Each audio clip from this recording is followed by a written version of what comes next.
அன்பார்ந்த அல்லாஹ்வின் நல்லடியார்களே, உலகத்திலே அல்லாஹு தஆலா நேசிக்கக்கூடிய மனிதர்கள் யார் என்றால் அவர்கள் தக்வாதாரியாக இருப்பார்கள். அல்லாஹ் உலகத்தில் ஒரே ஒரு கூட்டத்தை பார்த்துத்தான் பஷாரத் பண்ணியிருக்கிறான், நன்மாராயம் கூறி இருக்கிறான். அவர்கள் யார் தெரியுமா? ஃபபஷிர் இபாத் அல்லதீன யஸ்தமிஊனல் கௌல ஃபயத்தபிஊன அஹ்ஸன. அவர்கள் பயான்களை கேட்பார்கள், வாழ்க்கையில் அமல்படுத்துவார்கள். அன்புக்குரிய சகோதரர்களே, இந்த ஹுதுபாவுடைய ஆரம்ப கட்டத்திலே தூக்கம் வந்தால் தூக்கத்தை அப்படியே இல்லாமலாக்கிக் கொள்ளுங்க. ஏண்டா அல்லாஹ் உலகத்தில் விரும்பக்கூடிய மனிதர் அல்லாஹ் யாருக்கு பஷார செஞ்சிருக்கிறான்டா, கேட்பாங்க, வாழ்க்கையில் அமல் செய்வாங்க. பயான கேட்பாங்க, தூங்க மாட்டாங்க, கேட்பாங்க, வாழ்க்கையில் அமல் செய்வாங்க. இந்த கூட்டத்தில் அல்லாஹ் எங்கள் அனைவரையும் சேர்ப்பானாக. அன்புக்குரிய சகோதரர்களே, அல்லாஹு தஆலா இந்த உலகத்திலே எங்களுக்கு எத்தனையோ விடயங்களை நியமத்தாக தந்திருக்கிறான். உடம்பு ரீதியான எத்தனையோ நியமத் இருக்கின்றன. அதே போன்று எத்தனையோ வெளிப்படையான நியமத்துக்கள் எங்களுக்கு உதவியாக அல்லாஹ் உலகத்தில் எத்தனையோ விடயங்களை எங்களுக்கு ஹெல்ப்பாக படைச்சிருக்கிறான். எல்லாம் அல்லாஹ் கொடுத்த நியமத். அன்புக்குரிய சகோதரர்களே, அல்லாஹ் கொடுத்த இந்த நியமத்துக்களில் சிலது போனிச்சீண்டா திரும்ப வராது. வாழ்க்கையில எங்களை விட்டு போனிச்சீண்டா திரும்ப வராது. உதாரணத்துக்கு, ஒரு மனிதன் ஆக்சிடென்ட் ஆகிட்டான், அவன் 2 காலும் போயிட்டுருச்சு. அவன் அதுக்கு அந்த காலை வேற எங்கிருந்தாவது வாங்க முடியாது, வேற எங்கிருந்தாவது அதை பெற்றுக்கொள்ள முடியாது. அல்லாஹ் கொடுத்த நியமத் போனிச்சு, திரும்ப எடுக்கலாம். எவ்வளவு டாக்டர்ஸ்மார் வந்து என்ன செஞ்சு பார்த்தாலும் பழைய கால் அவருக்கு வராது. அடுத்தது பாருங்க, ஒரு மனிதனுக்கு அல்லாஹ் கண்ணை கொடுத்திருக்கிறான். இந்த கண்ணுடைய அவனுடைய இந்த பார்வை போயிட்டுருச்சுண்டா திரும்ப வராது. அல்லாஹ்வுடைய அந்த கராமத்தின் மூலமாக எடுக்கலாம், துஆ கேட்கலாம். சிலருக்கு வந்திருக்கிறது. அன்புக்குரிய சகோதரர்களே, போனால் வராது. டாக்டர்ஸ்மார் ஏண்ட அளவு ட்ரை பண்ணுவார்கள், ஒரு அளவு தான் அவர்களுக்கு முடியும். அன்புக்குரிய சகோதரர்களே, இப்படி ஒவ்வொரு நியமத்தையும் சொல்லிக் கொண்டு போகலாம்.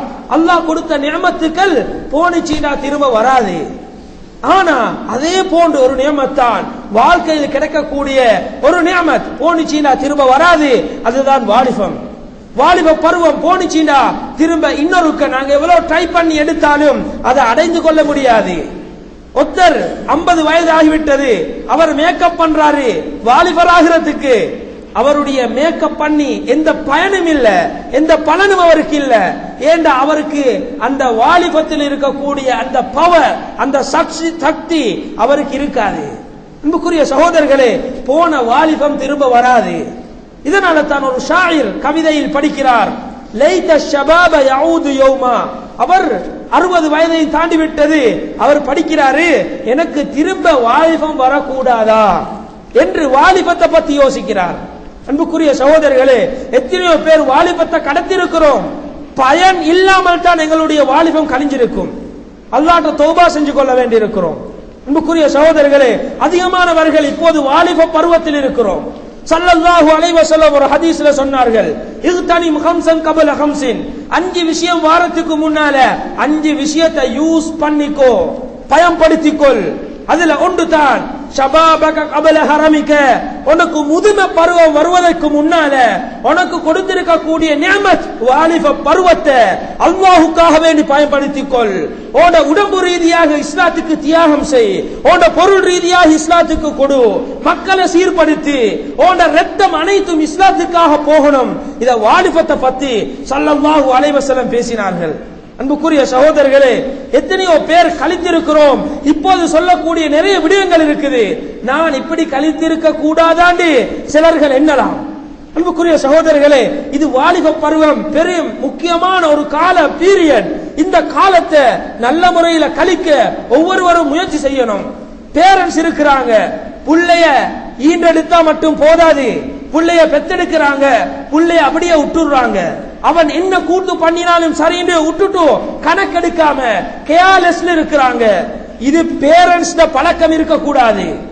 நபிமார்கள் பிள்ளைகளை ஈன்றெடுத்தார்கள், பிள்ளைகளுக்கு அட்வைஸ் பண்ணினாங்க, நல்ல விஷயங்களை சொல்லி கொடுத்தாங்க. வாலிப பருவம் அடைஞ்சா நீ என்ன செய்யணும் என்று ஒவ்வொரு பெற்றோரும் சொல்லி கொடுக்கணும். அலி ரலியல்லாஹு அன்ஹு தனது மகனுக்கு அட்வைஸ் பண்றாரு, நீ கெட்ட நண்பனோட சேராதே, நீ பெருமை அடிச்சு சுத்தாதே, நீ மக்களோடு அன்பாக பழகிக்கொள். இப்படி அட்வைஸ் பண்ணக்கூடிய ஒரு சஹாபி தான் அலி ரலியல்லாஹு அன்ஹு. தனது மகன் வாலிப பருவம். இப்படி எத்தனை பேர் எங்கட புள்ளக்கு வாலிப பருவம் தானே, அவர் பெரியாரா இருப்பாரு, 15 வயசையும் தாண்டிக்கு சில வாப்பமாருக்கு பேச பயம், புள்ளையோட வெக்கம் பேசுறதுக்கு, சில விஷயங்களை படிச்சு கொடுக்க வெக்கம், புள்ளையும் கேட்க மாட்டான். ஏன்னா சின்னத்திலிருந்து வளர்த்த வளர்ப்பு தான் அப்படி புள்ளை ஒரு சைடுக்கு ஆக்கிருச்சு. அன்புக்குரிய சகோதரர்களே, பேரண்ட்ஸ் கட்டாயம் சிறு வயதிலிருந்து ஒவ்வொரு நாளும் புள்ளைக்கு அட்வைஸ் பண்ணக்கூடியவராக இருக்கணும். அப்படி இருந்துச்சுன்னா தான் புள்ள சரியா வரும். வாலிப பருவம் அடைஞ்சாலும் பேரண்ட்ஸோட புள்ள ஃப்ரெண்ட்ஷிப்பா தான் பழகும். எல்லா விஷயத்தையும் வாப்பாட்ட சொல்லும். வாப்பாக்கு எந்த பயமும் இல்லாம புள்ளைய திருத்தலாம். ஆனா இன்றைக்கு அந்த சிச்சுவேஷன் இல்ல, எல்லாம் மாறி போயிட்டு. அன்புக்குரிய சகோதரர்களே, கட்டாயம் பெற்றோராக இருந்தா புள்ள இருக்குதா, சிறு வயதிலிருந்து ஆம்பளை புள்ள சரி பொம்பளை புள்ள சரி எல்லாருக்கும் அட்வைஸ் பண்ணுங்க. ஒவ்வொரு நாளும் இஸ்லாத்தை படிச்சு கொடுங்க. ஆனா இன்றைக்கு பெற்றோரே படிக்கிறாங்க இல்ல, பள்ளி பக்கமே இல்ல, எப்படி புள்ளைக்கு சொல்லி கொடுக்குற? புள்ள இன்றைக்கு அங்க ஒரு சைட்ல பார்த்தா மதுபானம் அருந்துறான், இங்கிட்டு பார்த்தா கஞ்சா, இங்கிட்டு பார்த்தா ரோட்ல சுத்தி அடிக்கிறான். இப்படி புள்ள போறதுக்கு பெற்றோர் தான் காரணம்.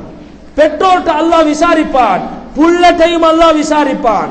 புள்ள மறுமையில பெற்றோருக்கு எதிராகத்தான் சாட்சி சொல்லும். அன்புக்குரிய பெற்றோர்களே, சிறு வயதிலிருந்து புள்ளைய சரியாக வளர்க்க பாருங்க.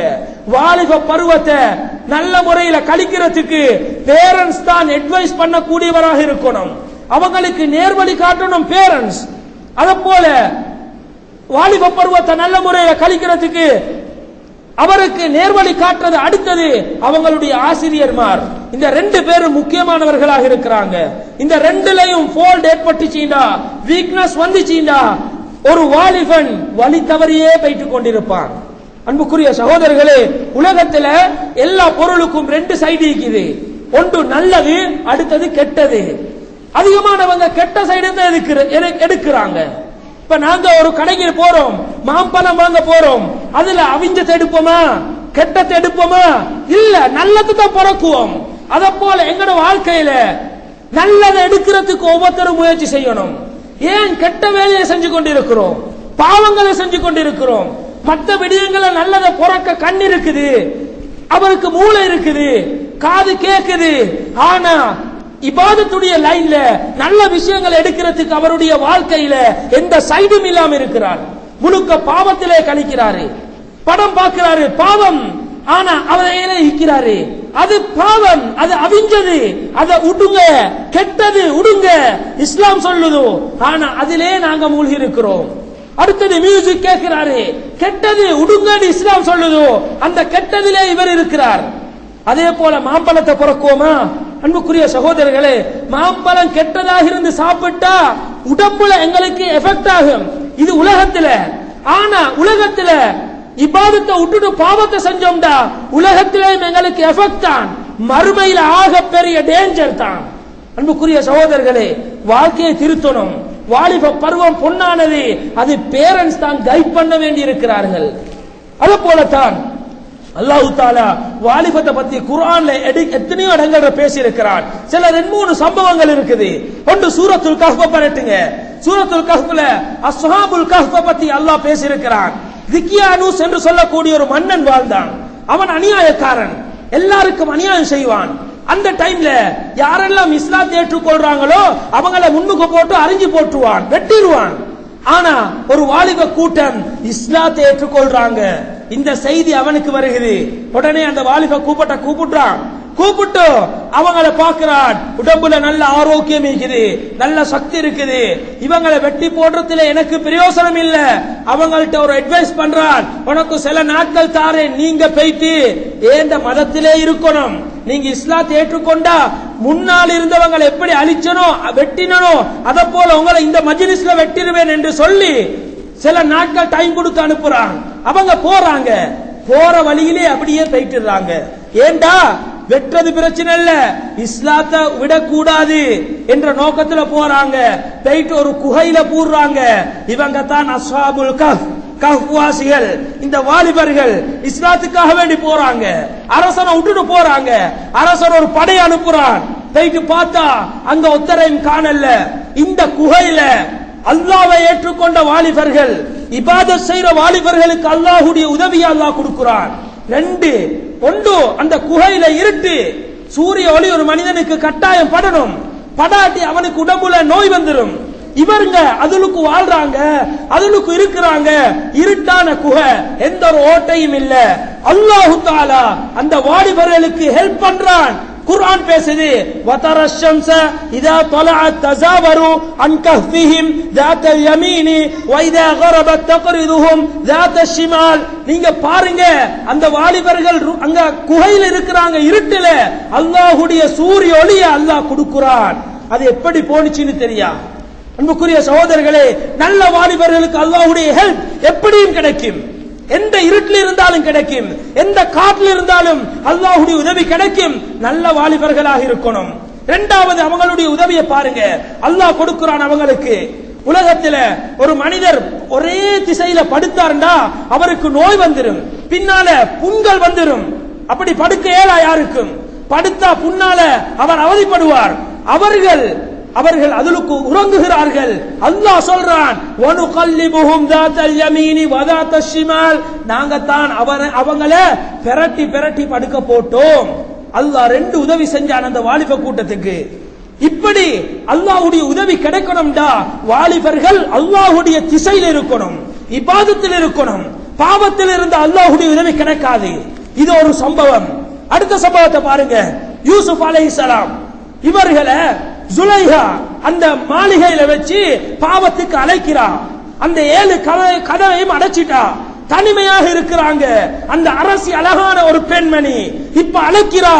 யூசுப் அலைஹிஸ்ஸலாம் ஒரு வாலிபர் என்ன சொன்னாரு? அல்லாஹ்வை பயந்தாரு. قال معاذ الله, நான் அல்லாஹ்வை பயப்படுகிறேன்னு ஒதுங்கினாரு. அல்லாஹ்வுடைய உதவி கிடைச்சிச்சு. அவன் அந்த பாவத்தை விட்டாரு. ஒரு வாலிபன் பாவம் செய்ய சான்ஸ் கிடைச்சி செஞ்சாண்டா மலக்குமார்களுடைய லானத். ஆனா இந்த யூசுப் அலைஹிஸ்ஸலாம் பாவத்தை விட்டு ஒதுங்கினாங்க. கடைசிக்கு மிஸ்ர்ல ஒரு அரசனாக மாறினாங்க. அல்லாஹ் பெரிய ஹெல்ப் பண்ணி கொடுத்தான், பெரிய ஒரு கண்ணியத்தை கொடுத்தான். இது யாரு? நல்ல வாலிபர்களுக்கு. பாவத்தை ஒதுக்கி தள்ளிட்டு நல்ல விடயங்களை செஞ்சா அல்லாஹ்வுடைய ஹெல்ப் எங்க இருந்தாலும் கிடைக்கும்.